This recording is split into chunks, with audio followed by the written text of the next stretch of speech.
dough. Josh Barnett made out of cookie dough. Okay, didn't know. Alright, let's start off with some news, man. And I'm going to cite all my information I'm putting in the description because a lot of people keep saying, Todd, you making shit up. There would be no point for me to make shit up in the sport of MMA. Maybe you just in denial, so all that stuff is going in the description from now on. Anyway, M1 is suing Affliction because, as it turns out, Affliction was waiting on their deal with UFC to go through before they decided on a replacement for Fedor Emelianenko in the main event. It turns out Brett Rogers was perfectly healthy to fight, and the fight didn't go down. So, as you can see, and as everybody know, UFC got Affliction in there as official sponsors. 1 + 1 = 2. First fight of the night, Fabricio Werdum versus Antonio Bigfoot Silva. The casual MMA fan ain't gonna know who Bigfoot Silva is.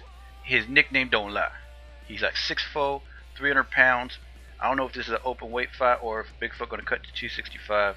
And Fabricio Werdum, UFC let him go a little too early after his loss against Dos Santos, like they have a history of doing. These two guys gonna make for a great fight. Combined record of 25-5. Anywhere else that'd be a main event or close to main event.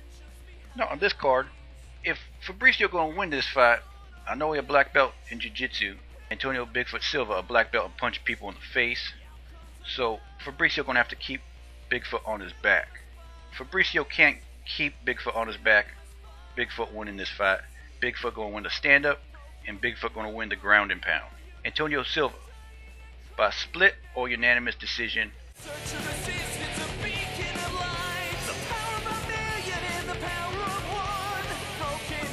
Next fight, Jake Shields against Jason Mayhem Miller. It's going to be an awesome fight, and I know a lot of people are looking forward to this. It's going to be good.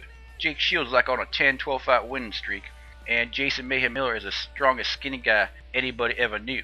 If you try to size Jason Mayhem Miller up before you're going to fight him, just check yourself off as getting your ass kicked, because you can't size him up really, because like you think, oh, I got this guy, he's skinny. Nah, he will slam a gorilla. Having said that, Jake Shields moved up, got the belt against Robbie Lawler, but he was losing that fight, and luckily Robbie Lawler made a huge mistake, gave up his neck, and Jake Shields got a hold of that, guillotine choke. Jason Mayhem Miller not going to make the same mistake. Mayhem is going to take the fight to Jake Shields, and he's going to be the aggressor, and I see Miller, if he can't finish him, I think he will, but if he can't finish him, Miller going to get a unanimous decision. Next fight. Dang, feel like it's everybody's birthday. Gegard, Dreamcatcher Mousasi versus Ramea, Thierry, the African assassin, Sokoudjou.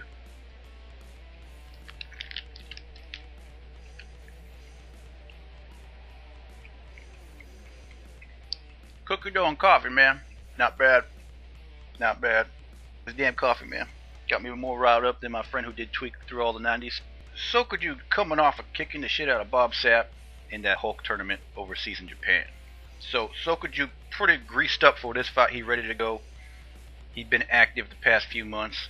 But Gegard Mousasi, the guy no one knows, but the guy that kicks everyone's ass. I noticed though, Gegard got a similar attitude to Mirko Cro Cop, like back in Mirko Cro Cop Prime.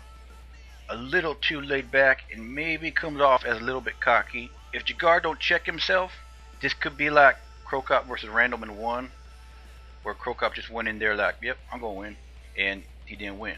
You know, Sokoudjou got that explosivity, if not more, because he a better striker than Kevin Randleman. But if Mousasi keeps his shit chill and don't overcommit and underestimate the fighter, he's gonna win this fight by a first round submission, possibly armbar, Kimura. That's my prediction. First round submission. And main event, Fedor, Last Emperor, Emelianenko versus Brett the Grim Rogers. Now, if anyone qualified to commentate on this, it would be I watch all of their fights except for one of Brett Rogers that I can't find anywhere. They must have held that fucking fight in like a Kmart. So I've watched all their fights put together except one. Either way this fight goes, it's going to be good for MMA. Brett Rogers 10-0, Fedor 30-1, and you know, even if Fedor were to lose, you know there's going to be a rematch in there somewhere, and Fedor not going to lose two of these in a row.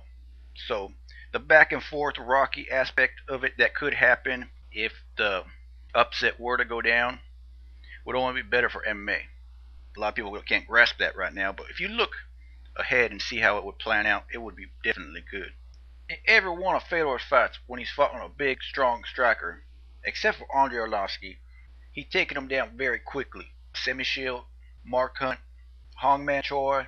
Seeing how every big guy that's tried to take down Brett Rogers has, I see no problem for Fedor to take down Brett Rogers.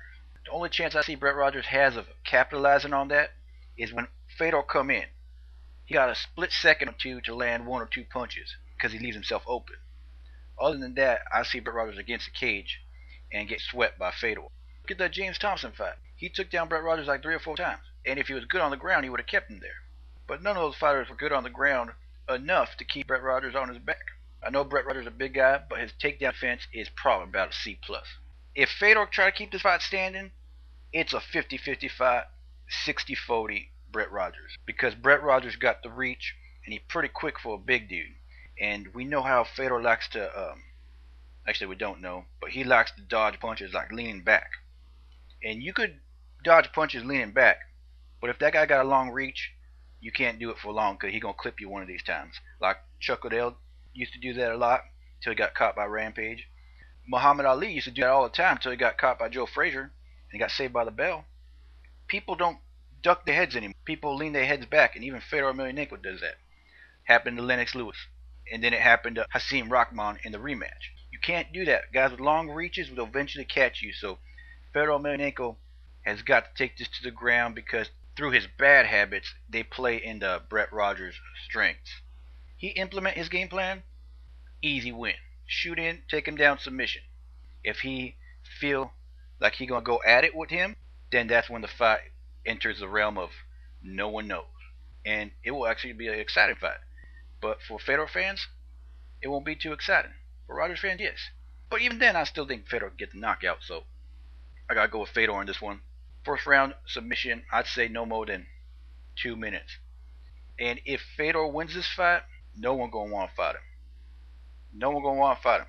Period. It's gonna be like after he knocked out Zulu. Everybody was thinking, is Fedor the real deal? Then he knocks out a 500-pound man, and it kind of pushed people back when it came to signing fights with him.